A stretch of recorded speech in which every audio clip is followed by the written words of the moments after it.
So I just want to apologize. I have not been making videos on this car as much as I should, because this was the main reason that I created a YouTube channel, was to document turbocharging this thing. But it is what it is. So I'll give you guys the rundown on where we're at.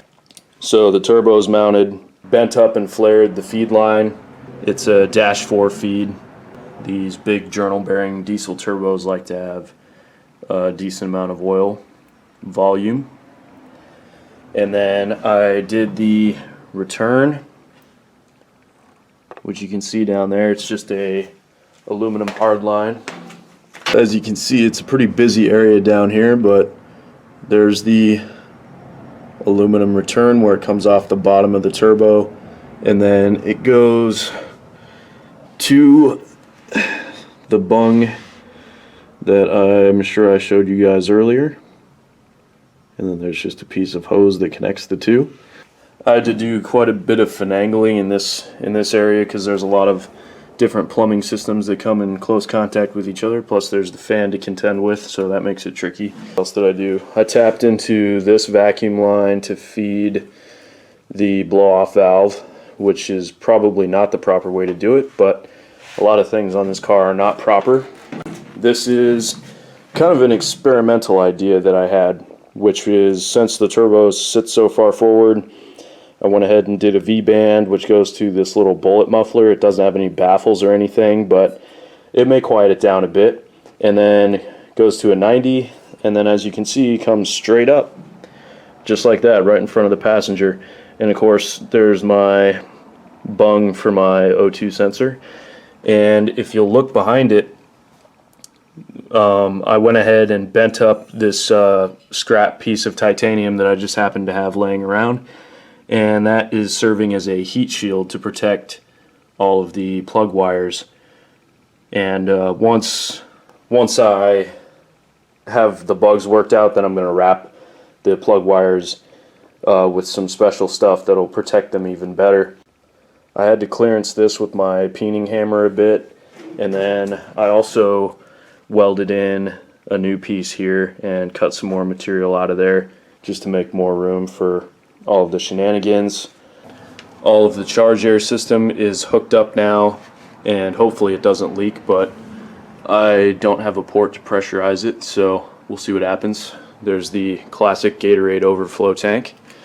That should pretty much do it as far as getting you guys caught up. It's basically time to start this thing, as long as the battery's not dead.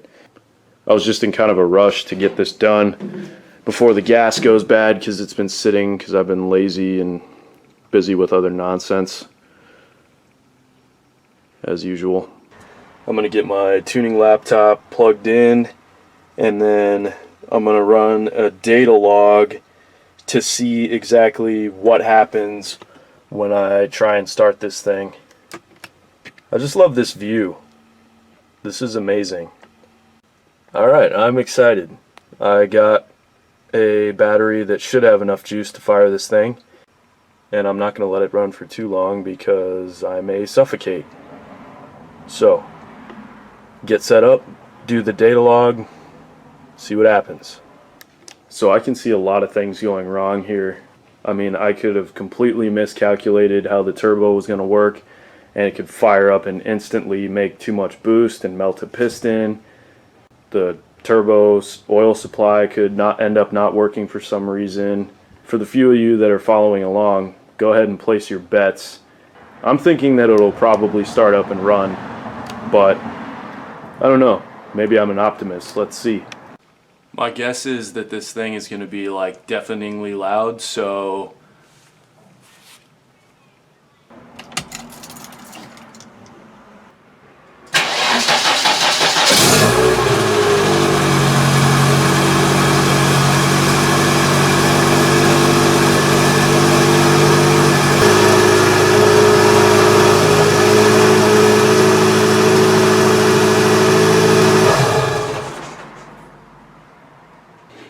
there's definitely some interesting smells, but I think it's probably a combination of different things curing, like the exhaust manifold was actually ceramic coated, so that's probably a combination of that smell plus new parts getting warm for the first time.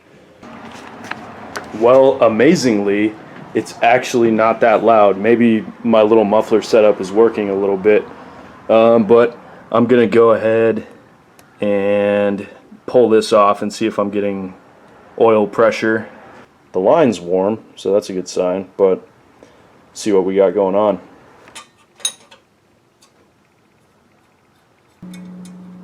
Okay, yeah, there's oil in there. That's a good sign.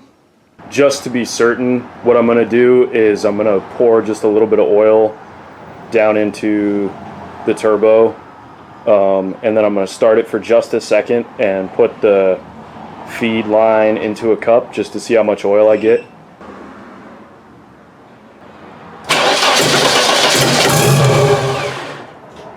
Well, I can safely say that that is plenty of oil. That means we have oil pressure to the turbo and everything's good.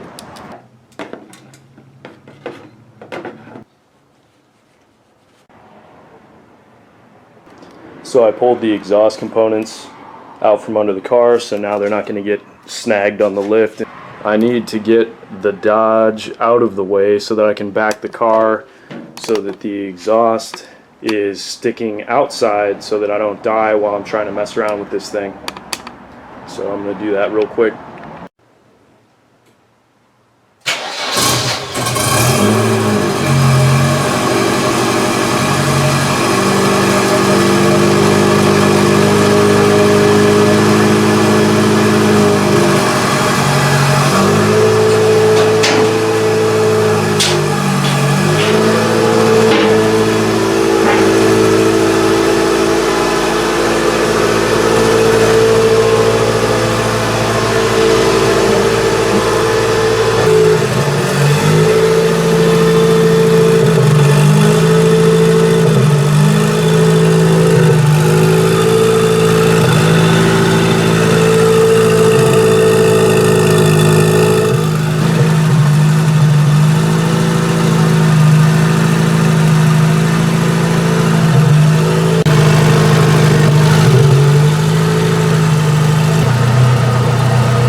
Well, there you have it.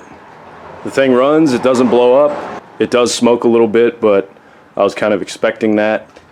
I'm really excited to get this thing street tuned, and I can't hardly believe I finally got this stupid thing running on on boost. So stay tuned for more, and please subscribe, because there's hopefully going to be some pretty exciting stuff in the coming months.